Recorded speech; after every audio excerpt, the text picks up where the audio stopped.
Bienvenidos a Conversaciones, un espacio de la Asociación Diálogo Ciudadano Colombo-Venezolano que se realiza en colaboración con el Observatorio de Venezuela de la Universidad del Rosario. Soy Ronald Rodríguez y hoy conversaremos con un invitado, César González, abogado especialista en Derecho Constitucional y Función Administrativa, especialista en Derechos Humanos y consultor jurídico de la ONG Plan País. Igualmente es subdirector de Justicia Nacional de la Red Mundial de Jóvenes Políticos Colombianos. También me acompaña en el día de hoy el presidente de Diálogo Ciudadano, Chomin Las Heras. Chomin, bienvenido. Hola Ronald, un saludo a ustedes y a toda nuestra audiencia. El profesor Alejandro Martínez Ubieda. Alejandro, bienvenido. Buenos días a todos. Y nuestro invitado, César González, con quien hablaremos sobre las elecciones que vienen en Venezuela el próximo 28 de julio, elecciones presidenciales, pero particularmente hablaremos de cómo se ha desarrollado la dinámica en el exterior, fundamentalmente en Colombia. Plan País ha venido haciendo un trabajo y empezaría por ahí, César. César, bienvenido.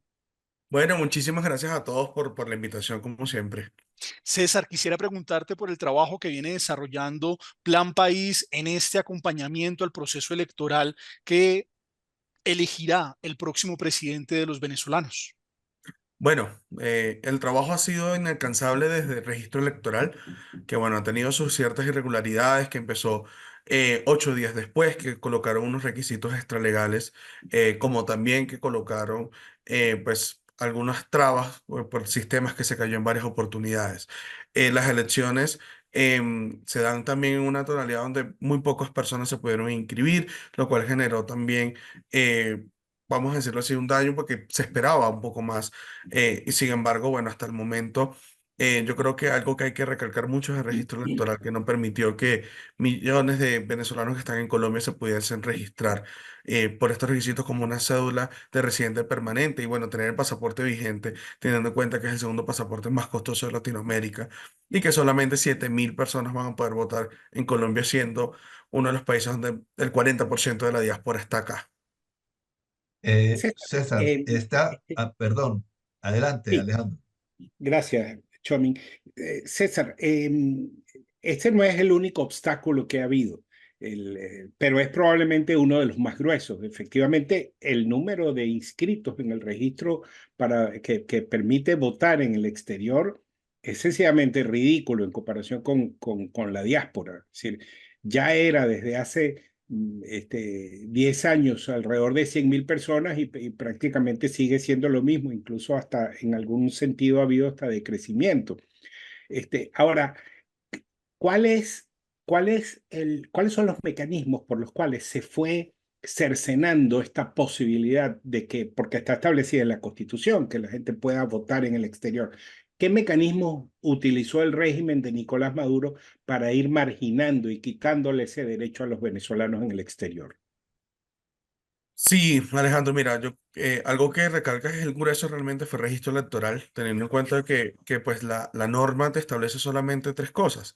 Un pasaporte no te dice vigente o vencido, te dice un régimen que denote legalidad de permanencia en el exterior y su cédula laminada vigente o vencida y lo importante que sea legible y original. Sin embargo, pues ellos pidieron dos requisitos adicionales que no se ven y no se habían visto.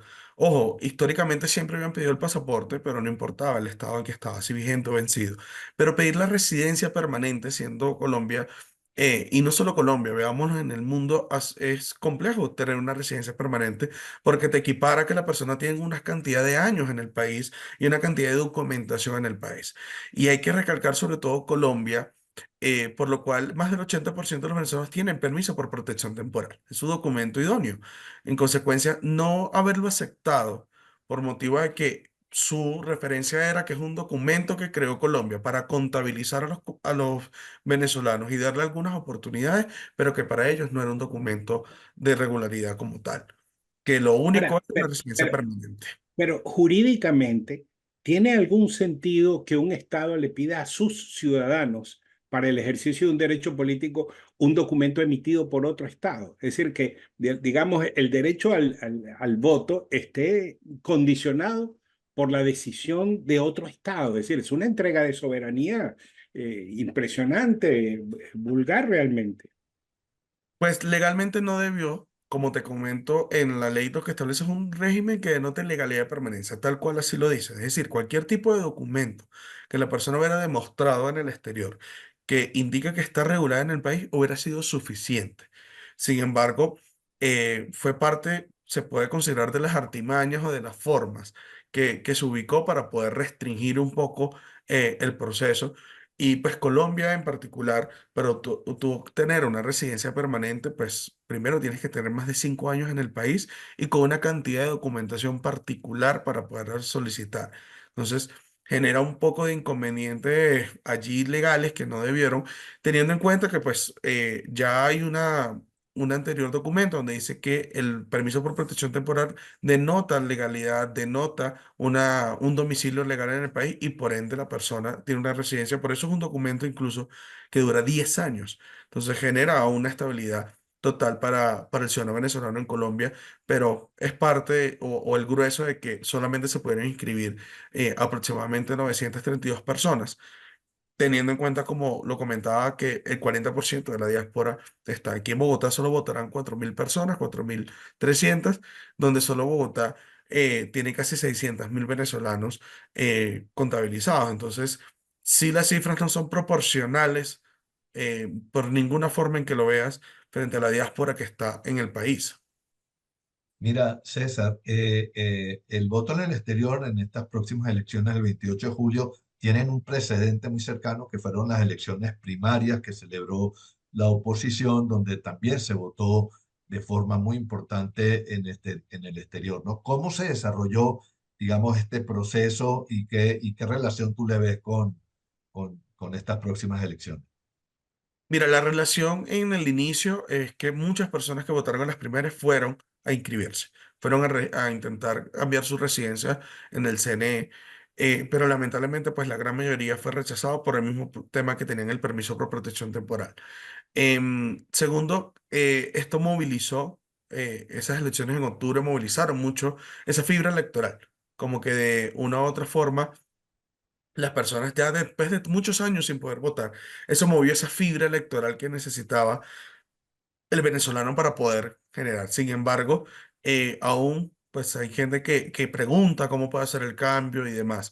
Pero este presidente fue más de movilización de que sí se puede realizar algún proceso electoral y que no va a haber ningún inconveniente. Sin embargo, bueno, el CNE buscó de una u otra forma las diferentes artimañas para no dejar que estos se inscribieran, porque solamente en su momento en Bogotá votaron casi 24.000 personas.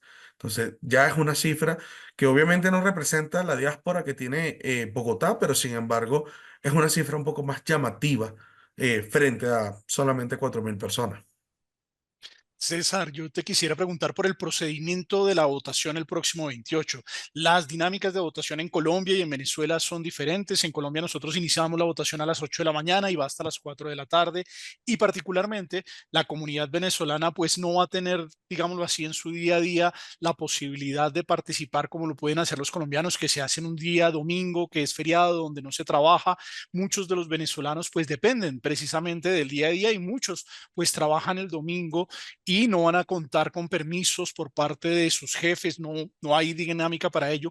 Quisiera que nos explicaras, sobre todo al público colombiano, cómo funciona y cómo va a funcionar en ciudades como Bogotá el procedimiento electoral para esa elección presidencial.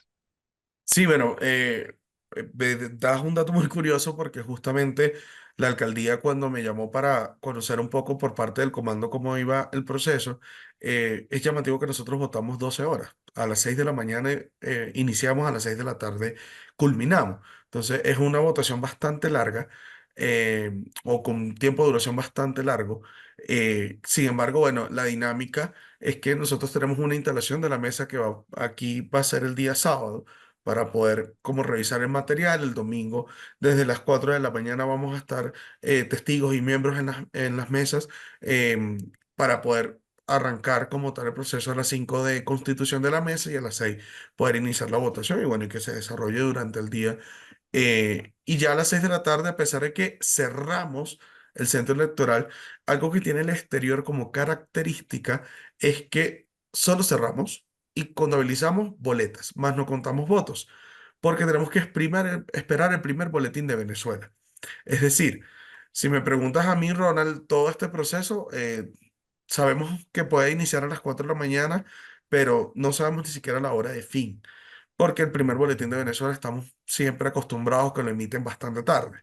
Entonces, podríamos estar contando los votos fácilmente a la medianoche o 1 de la mañana, o más tarde, dependiendo pues de la hora Venezuela.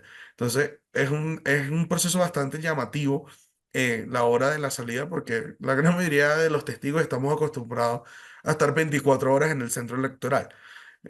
Sin embargo, sí esta dinámica. Esperemos que se desarrolle sin ningún tipo de inconveniente. El material electoral ya nos informaron que ya llegó, ya está distribuido en cada uno de los consulados que corresponda. En Bogotá, pues tenemos destinado a un colegio, que fue lo que nos informó el consulado, que lo hicieron el cambio para ese colegio por dinámicas de la ciudad, em, y que todo se desarrolle sin problema alguno y bueno, que haya una fiesta democrática como se debe. Ahora, Mira, César, ¿cuál ha César, sido la actitud del consulado de Venezuela frente a este proceso? ¿Ha sido una actitud de colaboración? ¿Ha ayudado? ¿Ha cumplido con su deber en el sentido de favorecer las posibilidades de que los venezolanos ejerzan su voto? Pues mira, una de las características del cambio de centro es que lo hicieron 15 días antes. O sea, nosotros nos enteramos hasta la semana pasada del cambio de centro electoral porque ellos mismos lo publicaron. Entonces es llamativo cambiarlo tan pronto para muchos que tienen destinado o tienen en su mente que se vota en el consulado. Aún hay confusiones incluso con el consulado de la calle 100, el anterior consulado. Entonces, hay que pues tener ahí esa dinámica del cambio y bueno, tener un equipo por parte de nosotros allá en la 40 cerca de las Javerianas y decirle a la gente, mira, camina un poco más porque pues lamentablemente las elecciones no son acá, son allá para que puedas ejercer el derecho al voto. La dinámica ha sido medio receptiva, no voy a decir que ha sido la más receptiva posible, pero sí ha sido medio receptiva y llamativo de que ha estado en una sana paz política, para decirlo así, entre unos con los otros. Sin embargo, ha sido pues también receptivo en el sentido de recibir algunas comunicaciones, algunas solicitudes, sobre todo con respecto a los testigos y conocer un poco cómo va a ser la dinámica de ese día de seguridad y demás, aunque pues la gran dispositivo de seguridad y demás lo está garantizando la alcaldía mayor realmente. Nosotros solo vamos a estar encargados dentro del centro electoral. mira, César, acabas de mencionar los testigos, ¿no? Los testigos van a jugar un papel fundamental para resguardar, digamos, los resultados electorales que se produzcan en cada mesa. ¿Cómo se están preparando los representantes de los partidos políticos en el exterior para cumplir con este papel? Bueno, mira, los testigos fueron postulados en este momento por la MUC. Es bueno hacer esa aclaratoria. A pesar de que hay 3 tarjetas, todos los testigos fueron postulados por la Mesa de la Unidad Democrática acá en el exterior. Los testigos ya se están capacitando, llevamos más del 80% de las capacitaciones. Plan País tiene esa gran tarea de la capacitación de todos a nivel nacional. Pues Bogotá sí lo hicimos de manera presencial, en el exterior, en el interior del país, perdón, lo hicimos de manera virtual, aunque pues aún estamos en refuerzos para poder pues capacitar muy bien al testigo. Tú acabas de decir algo clave, que es que ellos cuidan el derecho al voto. Entonces, ellos cuidan también que el voto no se pierda, ellos cuidan también que no se dañe. Entonces, ahí es fundamental ese proceso.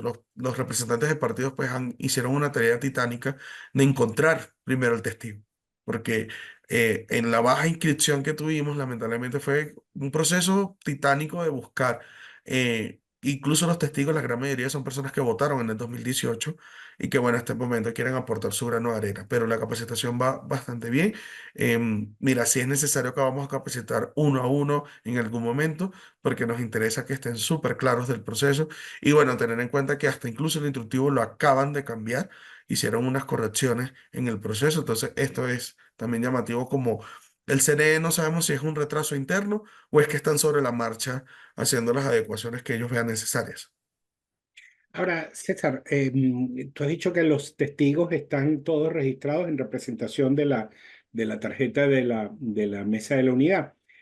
Ahora, estamos en los momentos más complejos, sabemos que, es decir, toda la intención, todo el aparato del Estado está volcado a, digamos, alterar las condiciones de esta elección. Y una de las posibilidades estando a pocos días ya de la elección, es que inhabiliten la tarjeta de la MUD con algún tipo de razonamiento cualquiera, que no hubo un pago de un impuesto, de una tasa, que sí, que sí una investigación. Si eso pasara, queda ese centro sin testigos. Pues lo bueno es que tenemos plan B y plan C. Plan B ya se ha conversado en varias oportunidades.